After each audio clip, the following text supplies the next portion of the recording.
Okay, got it. I think I got it.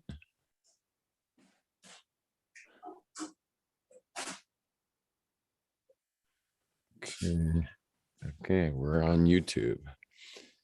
Okay, everyone on YouTube live. Hello. Okay, got it. Okay, good. I muted that. I know where okay, we're all good. So hi everyone. I'm happy to take questions today. Yesterday was a freaky situation. I had what's called a visual migraine. Unfortunately, I had to go to the hospital to find out what that meant. It would have been so good if someone could have told me, hey, that's a visual migraine. That would have been very easy. Anyway, let's get busy. Tonight we're going to talk, or today, depending what time zone you're on. Today we're going to talk about the subject of further into the oneness. We're going to talk more into the oneness. I'm going to focus more on Warren. I'm going to put you right under my camera. Warren, do you actually go by Warren, or you have a Hebrew name or something? I'm Warren. Yeah, I'm here in Nashville, Tennessee. Oh, Nashville, yeah. Yeah, man. I met you before, didn't I, online before? I've been on some of your Zoom calls before, yeah. Yeah, cool. Welcome back. So anyway, let me pin my video real quick. So what I want to share was, I'm going to catch everyone up on yesterday's class. So yesterday's class was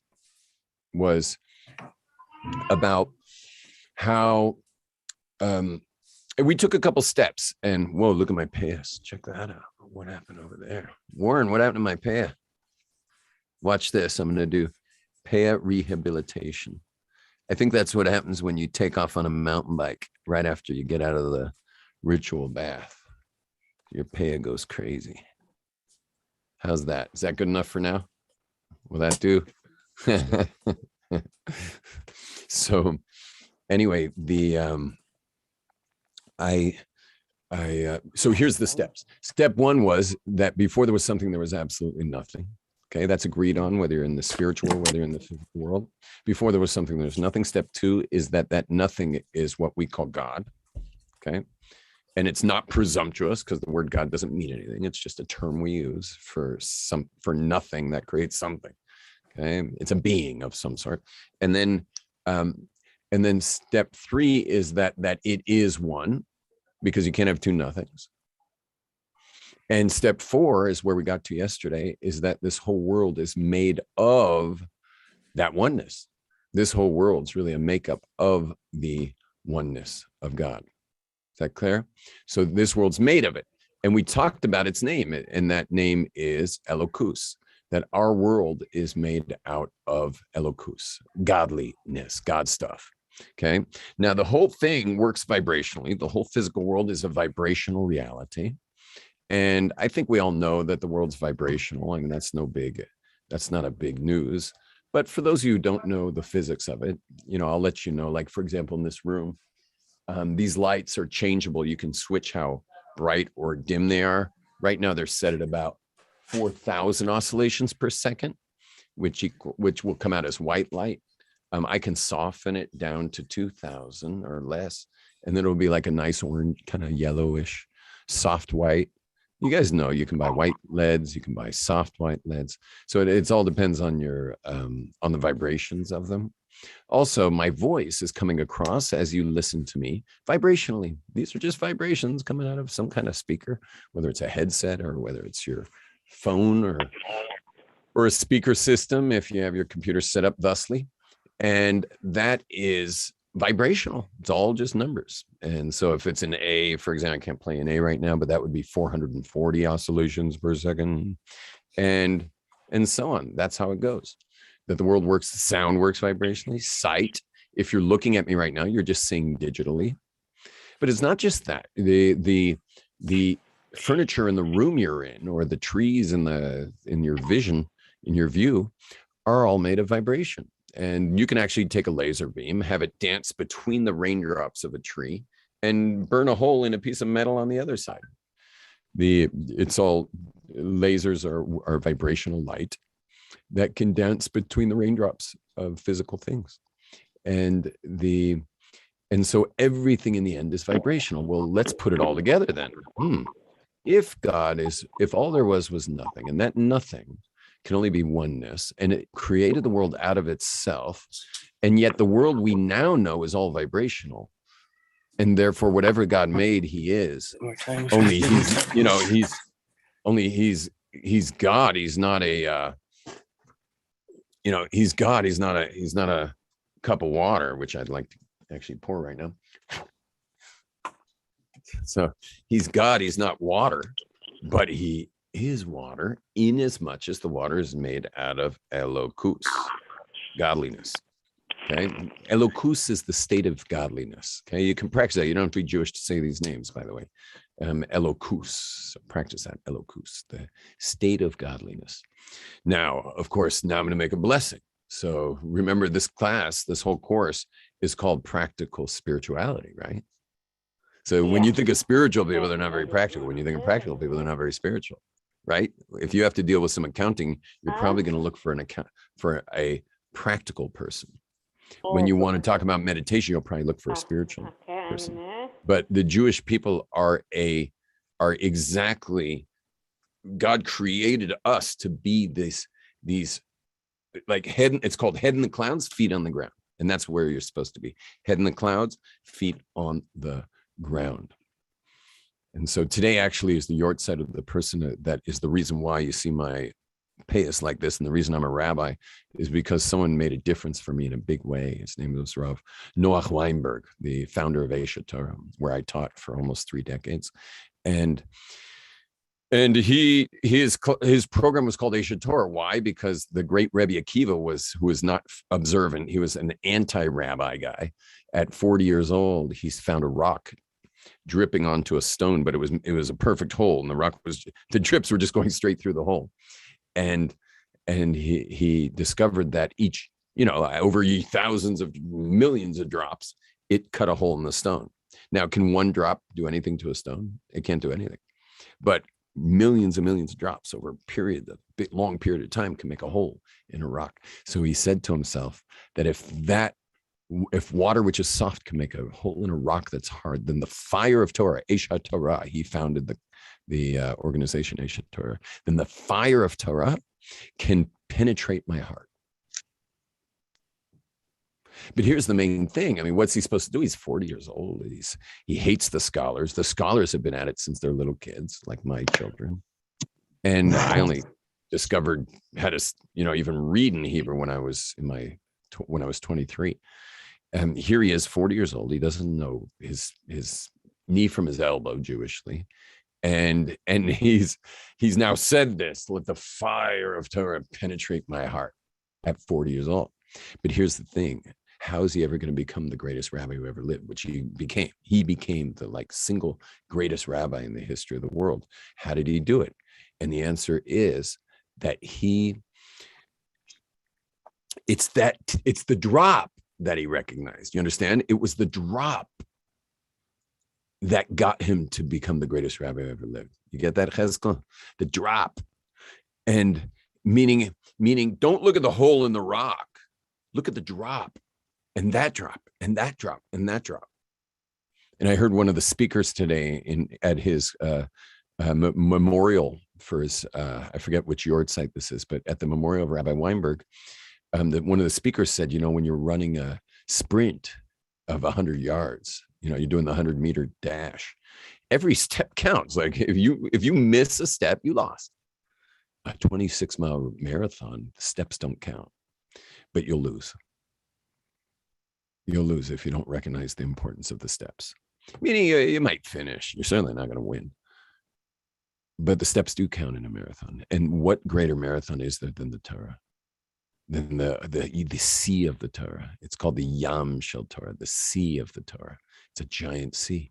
And if you don't recognize step and step and step and step and take those steps, and it's painful because there's a lot of Torah, and you can quit 1,000,000 times. I don't think anyone quit learning Torah more than I did when I was a young man studying at 23. I don't think anyone quit more. In fact, I think the rabbi should have been paid double, because it wasn't just him and me in the classroom. It was us in the classroom, and then it was Reb Yom Tov, let's take a walk. I'm like, uh-oh, another walk. And he would walk me around the beautiful old city just to convince me to get back inside the study hall, to get back to the studies. And I mean, he spent half his time just getting me back in, just getting me back in. At one time, I was so fed up. I was like, that's it. I'm flying back to my parents. I'm leaving. Like, I can't take it anymore. He said to me, if your parents had any idea what they stand to gain by you sitting in here and studying, if they had any idea what they stand to gain in this world and the next, they would chain you to this table. And because I was feeling bad, my parents were like begging me to come back to California. And I was, a young kid. I only had been studying a little while, and I just was suffering. I can't take those steps. It's a marathon. I can't run a marathon. I'll never get there. And I quit once again. And this rabbi said they'd chain you to the table. So check this out. I said to the guy, I said, listen, I understand what you mean in the next world. But what do you mean in this world? You said what they stand to get in this world and the next. So I didn't understand this world. Why?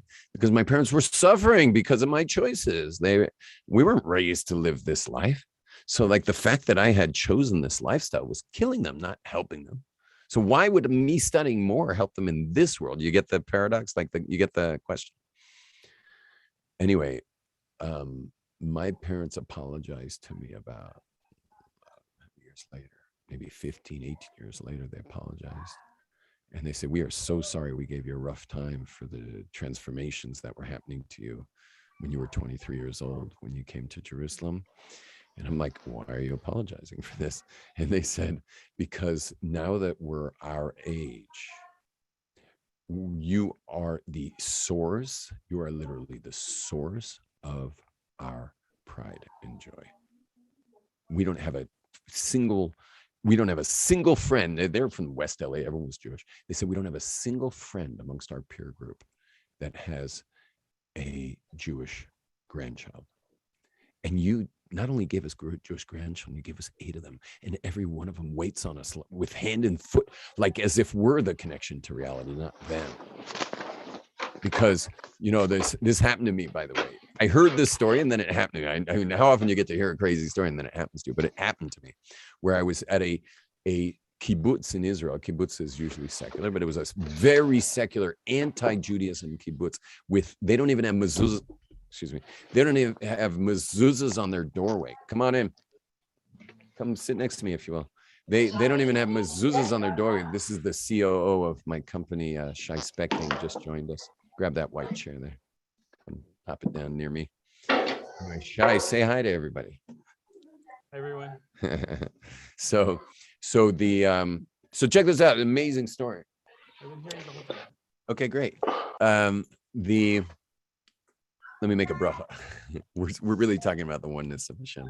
And you know what? Remind me, Shai, after this. So someone's going to the bathroom there. Let me fix that.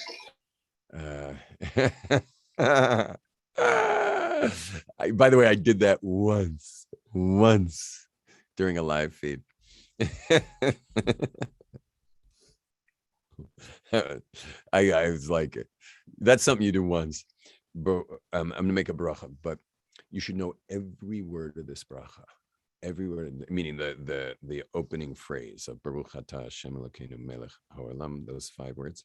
Baruch Atah Hashem Elokeinu Melech Haolam, those 6 words are all about the hidden oneness of God inside of everything. The Baruch means to draw down, like knees are called Baruch Kayim, they draw you down. Atah is the essence of Hashem that's beyond definition. No names to that. No names. You, just like when someone calls you, how impersonal it is. How impersonal, Warren, would it be if someone said, would Warren like a cup of water? You'd be like, hey, bro, you can call me in the second person. So, which is called chutzpah in Kabbalah. That's called being brazen. Like, how dare you call your God you in the second person? But the reason why we call him you is because when you humble yourself with the Baruch, you can now when you humble the body, the ego of the man, then you are of Hashem and you're like contemporaries, and you can now call him Atah because you and Hashem have become one. which is the name of this class, is becoming one. Okay, becoming one with Hashem. Now the two of you are as one. And then Hashem, surrounding space and time, the causer of flow, which is chaos. And then Elokeinu, which is a construct of Elokim, the Elokus, the physical world, which is this water, is the physical. Okay, the Elokus of this world, the physical. And then Melech, the king. Now, what's a king? A king is a king of people in the physical world. Like, that's what a king is. King's not a despot, some kind of ruler with no connection. A king is in relationship to the people. And then Ha'olam, of the world, well, the world means hidden. So the hidden king, because you can't see the king. The king's hidden inside this water, inside of everything. So he's the hidden king. But it also, the word world is olam, and the word hidden is olam. Isn't that cool? How can it be the word for hidden and world? Like a world, I see it. That's not hidden. And the word hidden means it's not world. But no, the word for hidden is olam, and the word for world is olam, hidden and world. Why? Because how can an infinite being, yeah, this is going to freak you guys out. How can an infinite being, that's all there is, create a world without hiding himself? You understand? All there is God, but he hides himself. So how can there be a physical world without the hiding of the actual alufo shel olam, the aleph, the oneness of the creator inside it all? You understand? It has to be hidden for there to be a world. So the word world and hidden are the same word. How crazy is that? Is that crazy? Can you nod? Yeah, those are whose view. Very cool. And now and that's Melech HaOlam, the king of the world, which means the hidden king. And how cool is that? The hidden king. How cool is that? To put that tile under this camera. So the hidden king is like, whoa, that is amazing. And how humbling is it?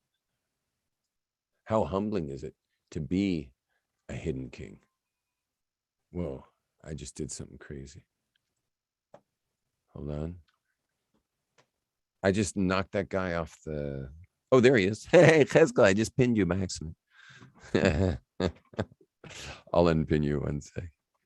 Remove pin. Oh my gosh. Pin yourself to the thing so that... I'm trying to get Chesky right under the lens because he's my last living tile. Chesky, you're driving this whole class right now. And you're also driving your car. Don't forget that part, by the way. Okay, pay attention. Oh, are you parked at least? Okay. And then the word shahakol niya bidvaro means who's shahakol, that everything, not just the water, everything. Niya comes into existence bidvaro, with his word. Because the whole world's made of vocalizations. Well, if it's English, well, that doesn't mean much. But if it's vocalizations that are made of numerical values, well, that's the vibrations, right? Aleph is 1, Bet is 2, Gimel is 3. So those are the numerical values of the vibrations, and they get complex. Like a yud is 10, but an aleph, remember the aleph, that's 1. It's really made of 2 yuds and a vav, which is 26. Baruch atah Adonai Eloheinu melech haolam shahakol niya b'davaro. Anyway, so I was in the middle of a story, and I answered my phone by accident, even though I'm in the middle of a class. Listen to this little part here, Nisim, because I answered my phone by accident. So my parents apologized for the years for when they hassled me for my lifestyle change, because in the end I gave them the nachas, the pride and the joy of their elderly years, when their counterparts, when their friends that they grew up with had no nachas. There was no nachas. There was no pride. There was no joy. They were all just licking their wounds. And it got so bad, my parents said, why did they apologize to me finally? The reason they apologized to me was because they came from Israel. We had another simcha, I don't know what it was, bar mitzvah, I don't know, maybe a birth. And they came back to America, and their friends were like, how was Israel? You haven't seen your elderly friends in a while. How was Israel? My parents couldn't tell them. They didn't want to rub it in. They didn't want them their friends to feel bad that that they basically have to entertain themselves at this age of their lives. A pretty harsh reality. And my parents were not interested in rubbing that in for them.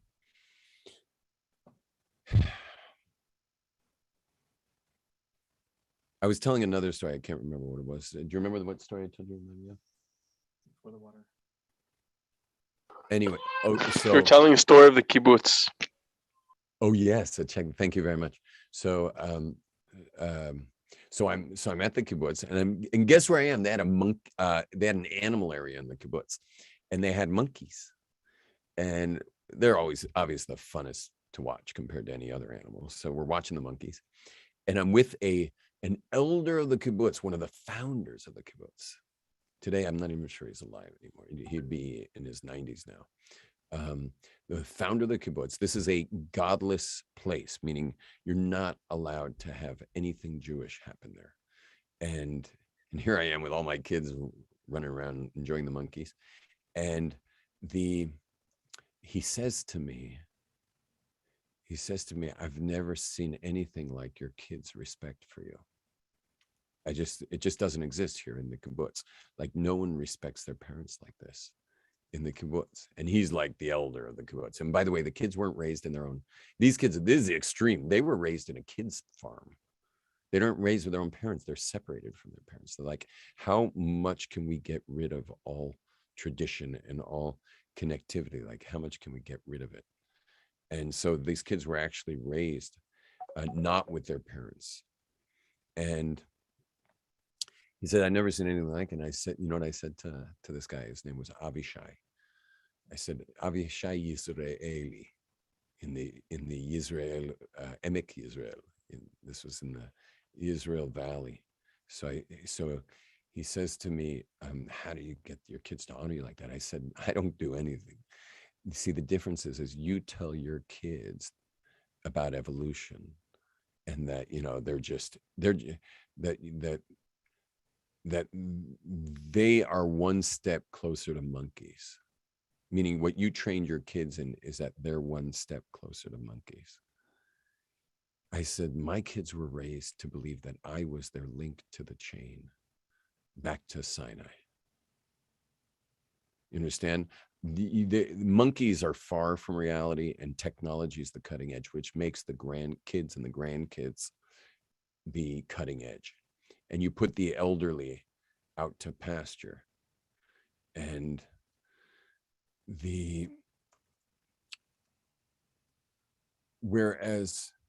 so in other words, the grandparents are like looking to the kids to lead the way. Teach me how to use Facebook or whatever. And in our family, we're the link to reality. We're one step closer to Moses. And our kids get that deeply. They get that deeply, that we are the anchor. We are the anchor for their lives. And it was an amazing moment that we're standing in front of a monkey cage. Because what are the chances that standing in front of monkeys, he would ask me a question about the honoring of my kids? Now, if you're wondering if I'm so quick on my feet to answer the way I answered, I'm not that quick on my feet. It was because I had heard it before. I heard the story. It just happened to me. It was amazing. So someone gave a little comment here that Makatuvpo. Unfortunately, in the West, a lot of people disregard the older people nowadays. It also relates to what you said about the elders. Yeah, whoa, that was cool yesterday. That when the elders say destroy and the younger say build, destroy. because the destruction of the elders is building. And what does that mean? The elders have vision to see inauthenticity. And if something's not authentic, it's not true, it's not real. So then no matter how nice you make it look, it will fall apart eventually. So it says that the destruction of the elders is building, and the building of the young is destruction. How telling is that about our generation? How telling is that? Especially when this generation of young people in their technology has caused really the planet to throw up. You guys realize that's where we're at right now. Right now, we are in this part of the ceremony of history. We're at the part where it's throwing up. The world's throwing up right now. And it's all that disconnect. It's all that disconnect. And someone put it so well yesterday. It's such an amazing discovery yesterday. And that is that we and they said it as evolutionists, so they're going back millions of years, but we are Paleolithic emotionally. We are medieval in our institutions, and we are godlike in our technology. You got that? That's crazy thought. Emotionally, human beings are Paleolithic, meaning we're like cavemen in our not being sophisticated, which is a big part of what the possible you is. The possible you is the development of your sophistication, emotional sophistication, which is called emotional intelligence. You know, there's a great program in America called Journey to Home. There's a branch here called The Well of Being, and it's deep work, very different than the possible you. There's no overlap. We have no competition. In fact, we send to each other, but they always can tell when one of these people did the possible you. Why? Because when they're going through all their deep stuff, it's not just a collage, like a bucket full of vomit. You understand? They're like, oh, I remember that piece. I remember that potato over there. I remember that asparagus, and over there's the steak I had. There's that steak I ate, and you understand, like they said they can always tell a possible graduate because he has vocabulary for his parts. It's very deep work. The JTS, very deep work. And the possibility isn't built to be that deep, but we go deep. I mean, why, if you're already together all those days, you might as well go deep. But this is built like day 1 till 3 is deep. Like you have no watch, you don't know what time it is. They take you away somewhere. You don't even know where you are. You start off blindfolded. Like it's deep. You know, not for the faint of heart. A lot of people are pretty scared to do it, but you shouldn't be scared to do it. No one's ever died from it. What's it called again? Journey to Home. The Israel one? The other one's called The Well of Being, something very much worth checking out. When I did their program, it was before a particular group, which I'll leave nameless, destroyed them. It was called the Call of the Shofar. Unfortunately, there was a Jewish group that had a few too many people getting helped by them until they started feeling threatened and decided to destroy them. But what happens when you destroy a good thing? What happens when you smash a good thing? It splits into 2.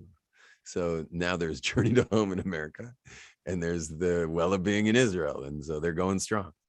You know, so the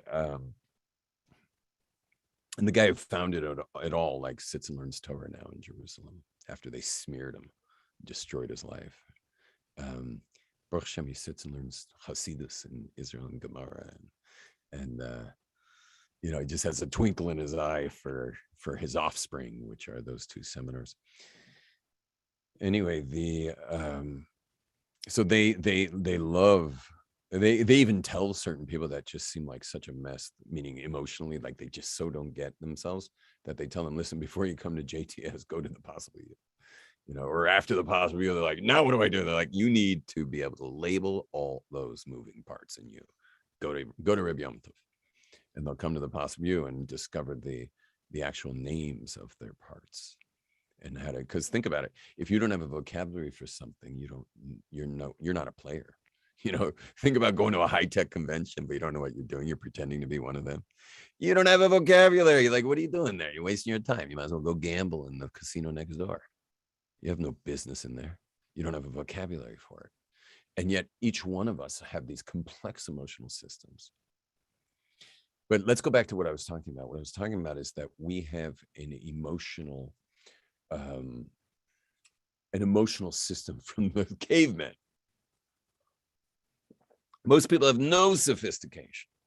And those of us who have some sophistication, part of our sophistication, knowing that like we ourselves could have a volcanic eruption of whole new areas of our emotional system that we never would have dreamed were still in there.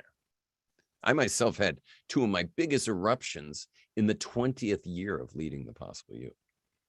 Of the people that everyone in those seminars would have voted least likely to become a puddle of tears in front of everybody, convulsively shaking and asking for a bucket. Me leading the seminar, that shouldn't have been me. And so, in other words, we're really prehistoric. We're prehistoric emotionally. Now, the institutions that we have are like medieval. They're like, and they were set up, soon after that time of the medieval times. That's when a lot of these big institutions were set up, and we still have them. The education systems were a little later, banking systems, governing systems. They're like, I mean, think of the difference right now. Everyone just take a moment and think of the difference between technology and government. Do you realize the politicians have no sophistication in technology? No sophistication. So they have serious agendas with no sophistication regarding the godlike technology. Why is it godlike? Because it doubles every half a year. It doubles and then doubles and then doubles. And the people who are in charge of that tech have so much power, and they have especially a lot of power because they know, they're not dummies. Those people know, and they're all on psychedelics and whatever. So they understand a lot about emotion and systems of human beings and their prehistoric emotional buildup. They know how to get what they want with the general population of unsophisticated emotional beings, and get them, for example, our very first class, or as our second class, get them to, for example, blur pleasure with happiness and just go for the dopamine until you're ready to jump off a building in depression and addiction. And that's like that was something we did. And I told you guys that was from a guy named Dr. Robert Lustig, whose book's called The Hacking of the American Mind. Because who's the hacker? What's a hacker? Like someone who hacks into your computer, hacks into your software or your business. The companies of the world who are the high-tech companies, who the governments and the businesses and all those, and think about it, medieval institutions aren't looking for individual rights. They're not looking for the good of the individual. You get that? Yeah, that was way before the experiment of the founding forefathers who believed in life, liberty, and the pursuit of happiness. These are institutions that are interested in one thing alone, and that's profit, including big pharma. And they are basically going to the tech world to say, get us our goods in the tech world, and they are good bed buddies. They're scratching each other's backs, and who knows how much money is involved in all this. And that's why everything's become political. You ever wondered how can medicine be political? Like they just should never cross. How could gender become political? That's like, I don't think gender is political, guys. I think that's anatomy. Nope, that's political today. Everything's political, because one of the ways that they hacked into the American mind, did I say the American mind? One day they hacked into the mind of people is by turning everything into politic.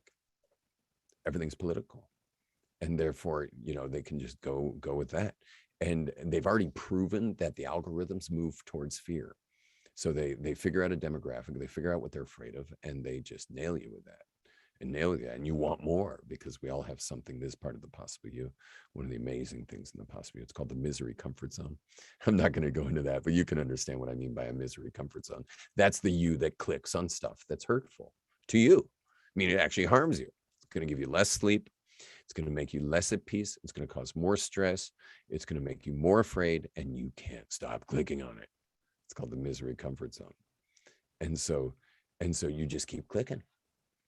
And I do it too. I catch myself doing it. You know, it got to me. About a year ago, I had an interesting thing happen to me. I flew back from America and realized my teeth hurt. And that was curious. Like, I never had my teeth hurt before. And not only did my teeth hurt, but that I needed to go to the dentist with an actual serious cavity, which he said was way serious and it needed a root canal. Now, I wound up with 3 in 1 month. So then I really said, this is strange. And then all of a sudden I paid better attention to myself throughout the day. And I realized I was clamping my teeth. Now, Yom Tov Glazer doesn't clench his teeth, okay? I teach people how to live a life where unconscious stress is not attacking you. Okay, we're all going to have some unconscious stress. You're not getting attacked to the point where you have involuntary muscle contractions going on. But that's exactly what I had. And I was clamping my teeth to the point where I was messing them up. Now, I had 2 answers to this going on. One was that my platform in the Jewish and secular world has always been to say whatever the hell I want, period. I just say it. That's it. I just say it. Now, by the way, I wasn't always like that. I did used to look over my shoulder. But after watching a Trump speech, I don't know if you ever heard me tell this story, but I'll say it quickly, is I didn't know Trump was running for president. It was probably like months into his running for president. I didn't know. I was a little tuned out. But my learning partner, my chavrusa, or Neckamary, says, have you seen Trump speak? And I'm like, that's like probably the most random question I could ever hear. Why a businessman's speech? First of all, I didn't know he gives speech. And secondly, why would I listen? He's like, he's running for president. You didn't know that? And I'm like, he says, you got to listen to the Trump show. I'm like, why? He says, just listen. And he hits play on YouTube. Anyway, after about 20 minutes, I'm like, turn it off. It's like, what? I can't hear it anymore. You know, it's like, I can't hear someone burp verbally, you know, without any care whatsoever of what might come out of his mouth. I mean, he just thinks it and says it way before he thinks about consequences.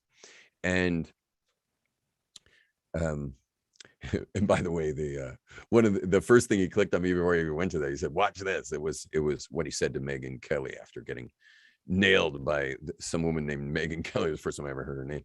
Megyn Kelly just nails him, like, just, he had nowhere to turn. She put him up against the ropes. And his answer was that perhaps she was menstruating. This was on the major television anchor on national television. And I was like, you got to be kidding. And my Chavrusa says, no, watch this. And he clicks on one of the speeches and it was just as crazy. And after 20 minutes, I'm like, turn it off, you know, because my lips are for prayer. You understand? My ears are for Torah. My brain is for, you know, holy real estate. My heart is for God. And I don't want to hear another second of this guy. I can't listen to another second.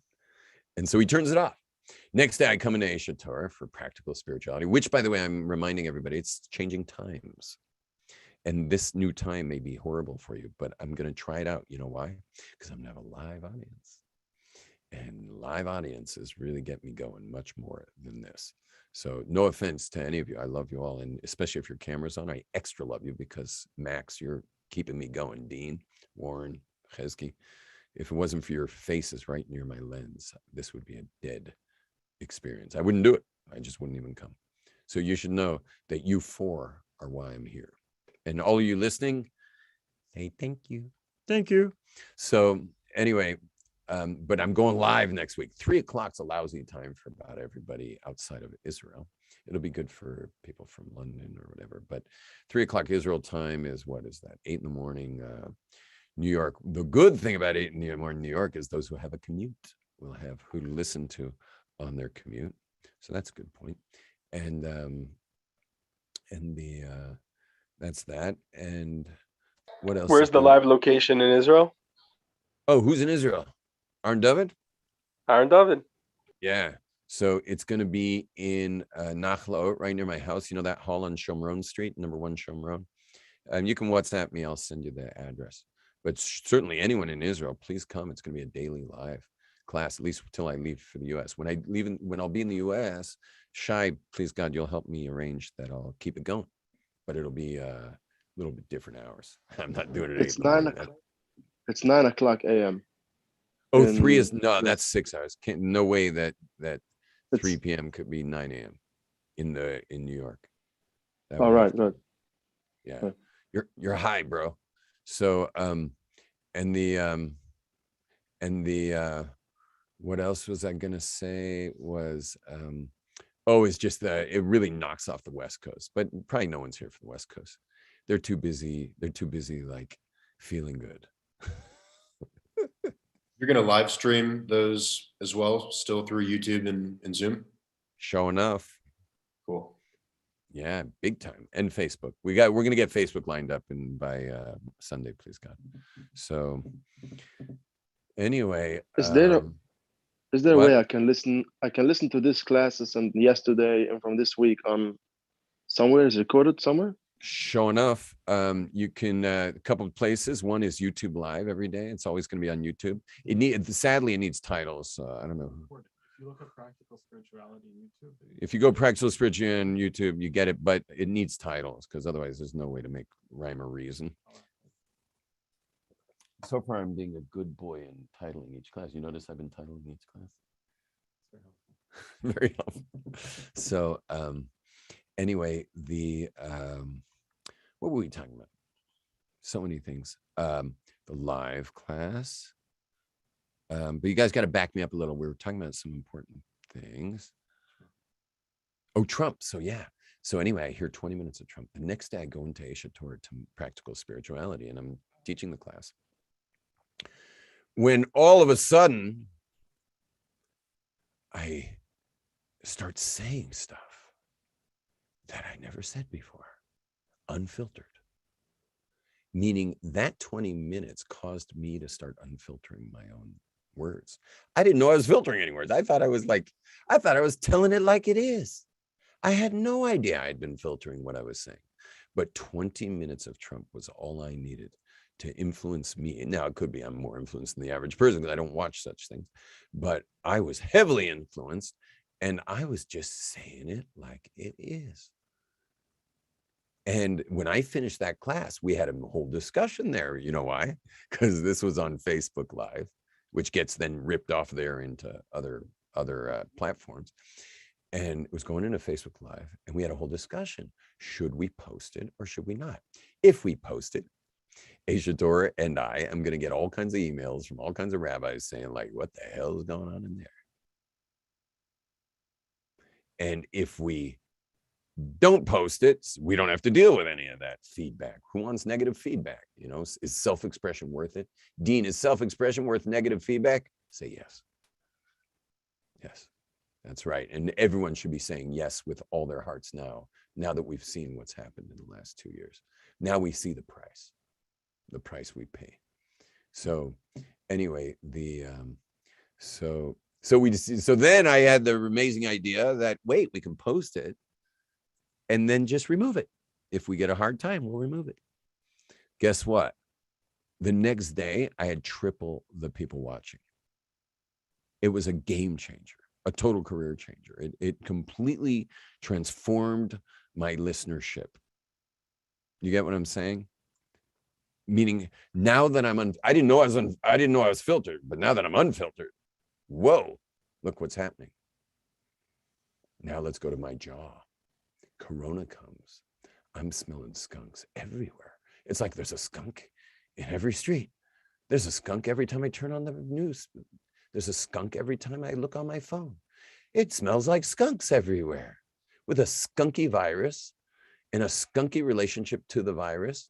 And all of a sudden, a very skunky vaccination campaign, which was all predicted. And it's like skunks everywhere.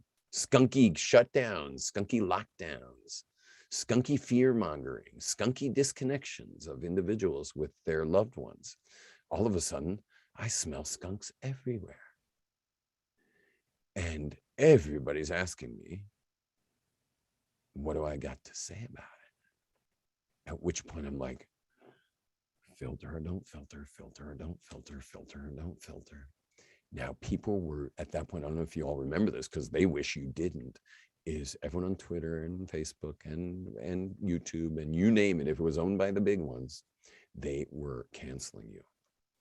They were just knocking you off their platform, knocking you off right there. Boom, boom, you're canceled, you're gone. And you can't get back on. It's not like there's a phone number you dial. Hello, Facebook? You know, you're off. You're off. And so I spoke to a couple wise people. And they said, listen, the line has been drawn in the sand so strong right now. It is so black and white that don't ruin your platform with all these people by putting yourself on one side or the other on the fence. Meaning don't draw your line. Just let this pass. And my jaw locked because this thing here, yeah, this little couple inches is why people are, without the filter is why people and why I and why everything for me. And also for you, by the way, for all of us. If there's anything I've been thanked for over the years is people doing my work and being able to finally share what they got to say, to, especially the loved ones.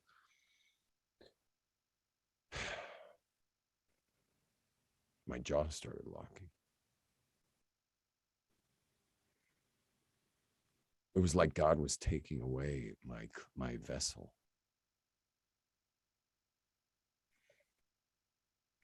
Very, very deep. Now, I don't know if it's true, by the way. I mean, it wasn't like I could go to a doctor. Is my jaw locking because I started filtering my talks? I don't know. I can't know that. And you guys know I'm big into scrutinizing. Like, as spiritual as I am, I'm still very empiricist. I'm an empiricist. And, you know, don't forget I'm coming from an atheist background. So it's like, you know, if it ain't authentic, I'm not going to believe it. And so I don't know if it's true, but I had another theory. You know what my other theory was? Stop watching the news. Now, it was pretty hard not to watch the news at that point. The world was going nuts. The world was going nuts a year ago. Crazy. So much unrest, so much uncertainty. And I said, take 3 months off the news and see how your jaw is doing. So I did it. I took 3 months off the news and my jaw released. I mean, I stopped locking my jaw. And then I came back to the news a little slowly, just to stay in touch a bit with what's going on. I'm feeling much better now that Omicron has made a fool out of the fools. Feel a little better now. So I'm feeling, you see, I'm starting to say stuff. I didn't even use the word skunk at the beginning. So, you know, I'm feeling more confidence in letting go of the filters now that we know about the fools. And I don't know if you guys are on my WhatsApp with me, and you're welcome to be, because I do post some pretty cool stuff.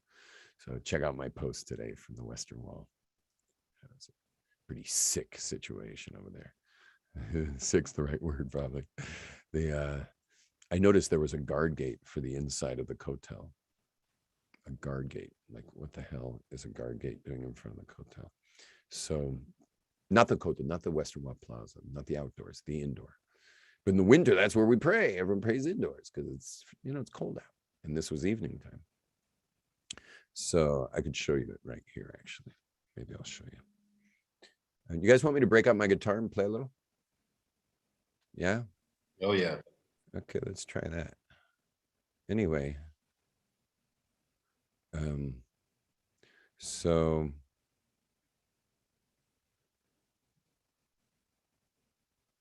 yeah, so this is what I put online. Listen to this. Here's a rare site inside of the Kotel. I'm going to start that again for everybody. One sec. I said, here's a rare site in the middle of the winter. Watch this. Here, watch. Oops. Okay, go. Here's a rare sight, middle of the winter. The inside of the hotel is almost empty except for one minion, it looks like. But the culprit is that everyone's freezing out here is we got more victims of the regime. I cannot believe this. I want to throw up. Anyway, please God, the insanity will end soon. That guy walking by is like, got his papers out to show the guard at the wall, the Western Wall, the prayer for all people. And as if you're going to be, look at this. You don't want to answer, man. You don't want to answer. That's meanwhile, the Western Wall had about 200 people, you know, freezing their toes off outside while, you know, while the papered people, the documented people could pray in comfort inside there. So that sucks. Pardon my French. Anyway, whatever. I think I've said enough today. I'll pull out my guitar. Anyone got any questions? I'll check the chats real quick as usual. Question I asked yesterday, since TPY. Oh, possibly graduate. Since the possible you, I'm going through some stages in finding truth. First, it was stripping myself of my falsehoods, as in impressing upon others, etc. Then it progressed to fighting society's untruths. Oh, I love it. Yes, I created a monster. So fighting society's untruths. So I'm fighting untruths instead of finding my truth. How would you suggest I go about accessing my truth? Now that is a very deep question, and I love it. I love it. And you should know, when I was before I came to Torah, I was the expert on what wasn't true. You know what those are called? People who are experts on what's not true. They're called hippies. Okay, hippies. You know, they know exactly which company is causing the burning of rainforests. They know, you know, they know exactly which politicians are liars, and they know exactly what's going on behind the scenes of media and government and banking and stuff. And, you know, they know what's not true. They're experts. So one day I woke up as an expert of what's not true, otherwise known, I woke up as a hippie. And I said, well, what is true? What's true? What's actually true? And I didn't just end with that question. I actually went on a search to see what's true. Now, as I said, as an atheist, you know, hardly keeping Judaism, so Torah was not on the list of true. God wasn't on the list of true. God was something I thought people make up. But there was something I discovered that was true. And what was that one thing that's true? The one thing that's true is my loving heart. And I noticed that when someone doesn't hold it properly, it breaks. And I knew that to be true, because I knew the feeling of a heartbreak. And I also knew that anyone who trusted me, who I did not follow through with in faith, good faith, was hurt. And that was true. And when I discovered, oh my gosh, I know one thing true, love is true, meaning it hurts. So I know it's something there, because I definitely feel the pain, and it must be I'm causing others pain. And at that point, I gave my word to God. I didn't know there was a God. I gave my word to myself. I don't know who I gave it to, but I gave my word, and I said, I will never hurt another person as long as I live, not willfully. That's why you'll notice, if I've ever hurt anyone here, you'll notice I apologize immediately. Straight into the apology. And I go deep into it. Like I really look in, wow, I hurt you. Well, that's, I breached my contract from when I was 22 years old and realized that I'll never hurt someone, not willingly. And if I hurt someone unwillingly, I'm going to apologize for that and make amends. Because if I only know one thing to be true, like, don't mess with it, man. Don't mess with your truth. You got something true. Whoa, you better hold on to what's true. Like, don't, that's chok v'lo yavor. Yeah, that's a statute not to be broken. And I never did. I never did. In fact, I was at the biggest party school in the world. It was literally rated by a magazine, I'll leave nameless, as the biggest party school in the world in Santa Barbara, UCSB, which stands for You Can Study Buzzed.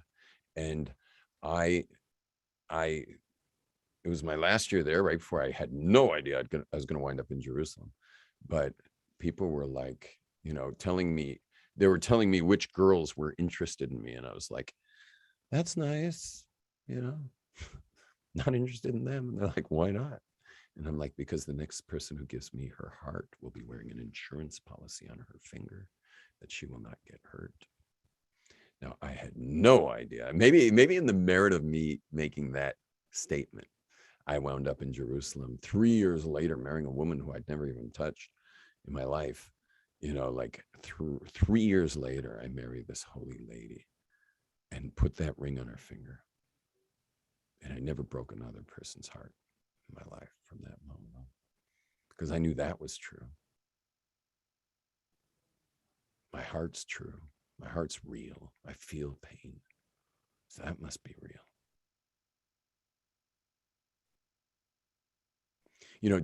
Jordan Peterson, who, I quote a lot because I'm just crazy about him.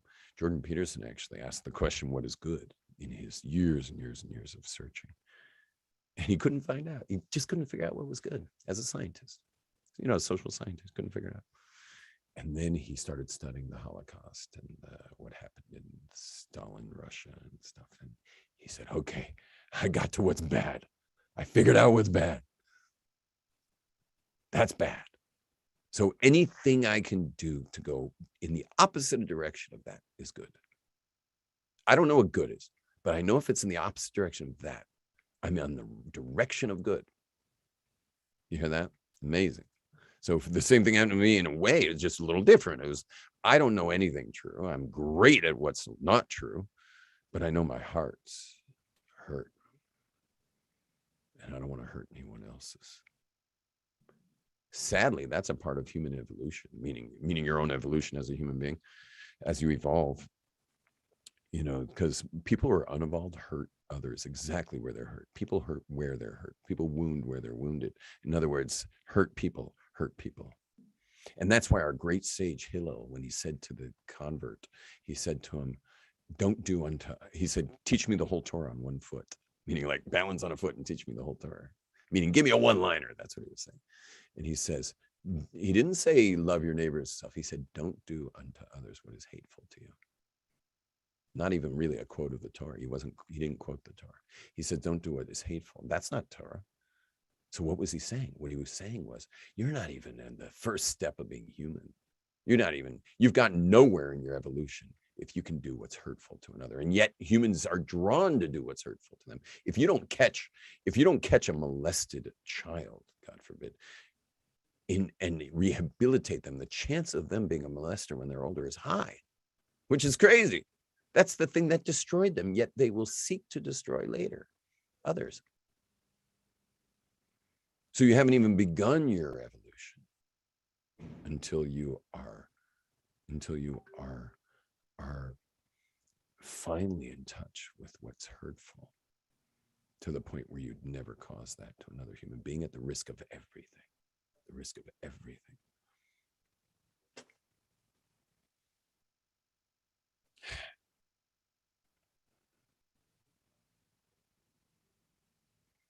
Now,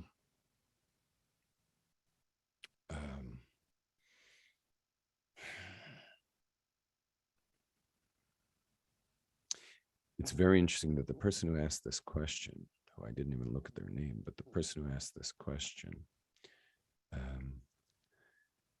who asked, well, okay, my truths, my falsehoods I've been getting rid of, societies I've been getting rid of. So she's been good at finding untruths, but what's true? You go figure it out, lady. It's a lady. Go figure it out. Go put God up to the test. Go put Torah up to the test and see what's true, and get yourself aligned and committed to it big time. And forget what society says. Anyway, they'll think you're a tzaddikus or something, but who cares what they say, that you're holy? You just get yourself aligned to that truth. But it's very interesting. She said, instead of she says, so I'm fighting untruths instead of finding my truth. Now that's very interesting that she said my truth. And she said it again. How would you suggest I go about accessing my truth? What is my truth? Do I have a truth? What do you mean by that? I don't even know if I have it. Do I have a truth?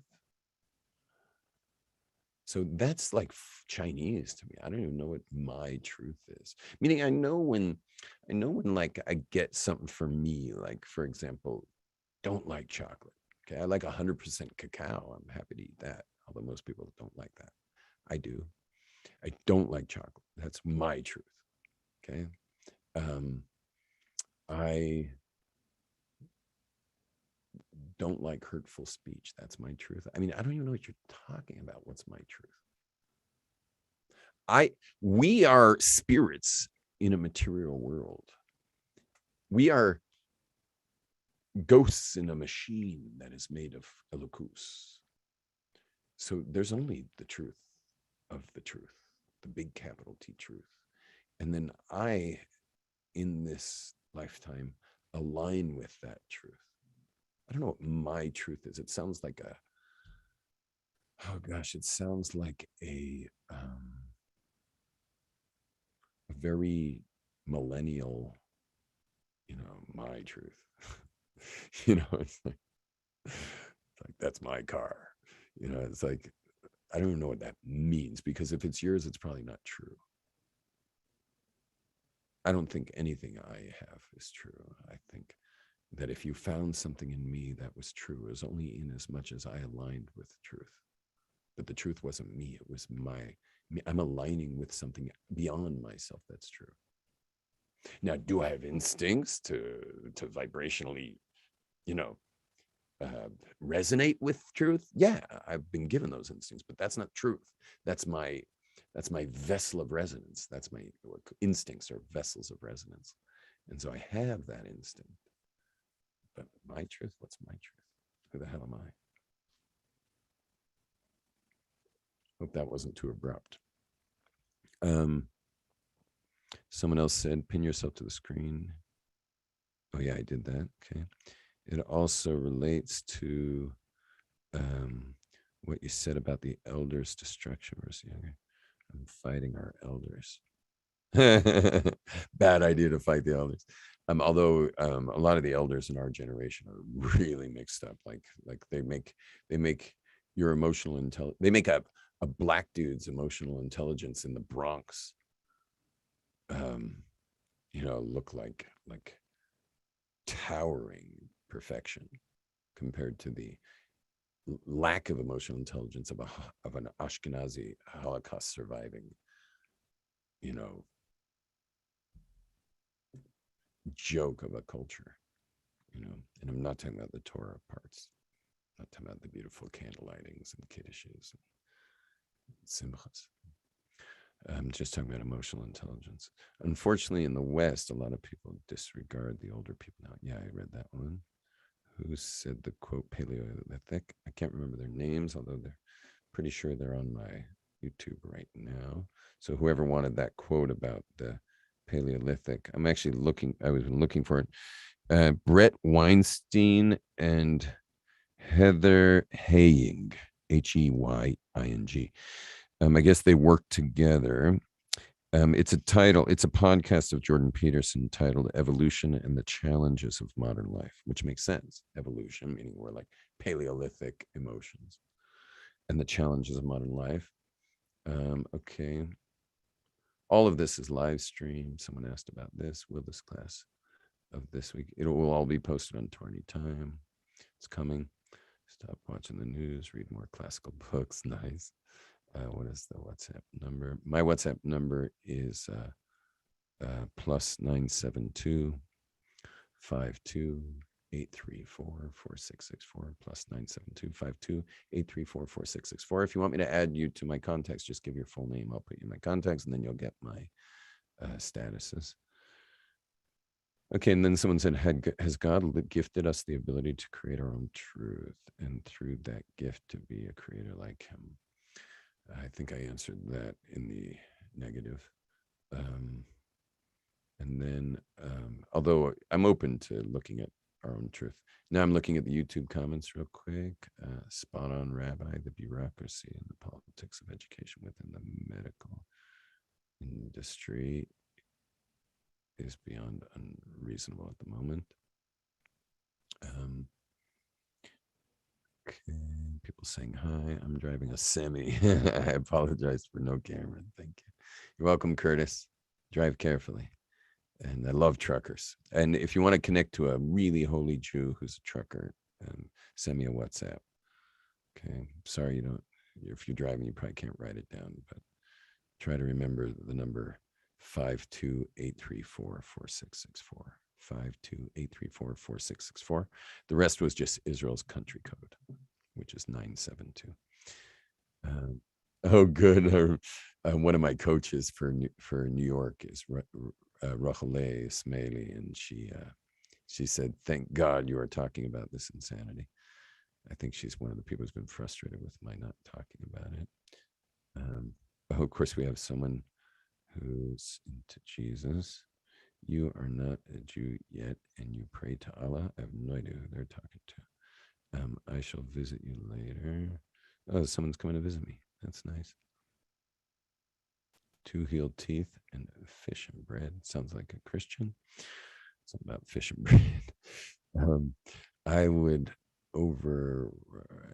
without torn knowledge. I don't know what you wrote. Something without torn knowledge. Was an atheist. No solid foundation. It crumbled. I had to have a guide and accidentally found Judaism, where God was leading me there all the time. Definitely the latter. That's someone named Tara. I wonder if that's my friend Tara, who sits for therapy for people. I'm so happy to see you on YouTube again. I really missed your unique take on things. I hope you be doing this more often. I plan to. Thank you. And the last comment, since it requires a community, halacha, kashrus, etc., to be able to convert to Judaism, what should a Gentile do on Shabbat to honor Hashem? Practice and keep as many as possible until one can move. I personally, if I were a Gentile, I would put meditation music on loud throughout the entire Shabbat, have a major meditation situation. I would burn all kinds of delicious smelling things. That would turn it also quite spiritual. I would put the name of God everywhere. I would just download what are called shavisis. Not that Gentiles should be messing around with those. So if you do print one and frame it, and be very careful around it, never be naked in front of it, and just treat it with the highest level of reverence, and bury it if you have to get rid of it. Do not throw it away. But I would have God's name everywhere, and then I would enjoy your most delicious things that are healthy and most healthy, life-affirming foods you can find. And I would make blessings on them and go deep into them while you taste them, to freak out on the elokus inside of them. I would do that every Shabbat at your leisure. And I would also go into nature and just spend some time staring at the wonders of God. And then someone said, Shalom, so glad you're back. Whoa, that was weird. Oh my gosh, that was weird. Yeah, the land YouTube. Oh my gosh. I felt someone come sit next to me, but the screen had no one there. And then a minute later, I see him walk in on the delay. That was so weird. And then I turn around and see it's you that was sitting next to me. I thought it was someone else.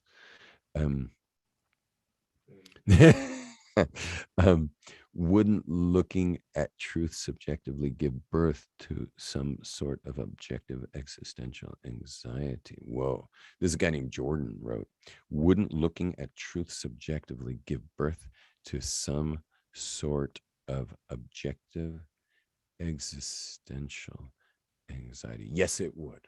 Yes, it would. And that would be good for you.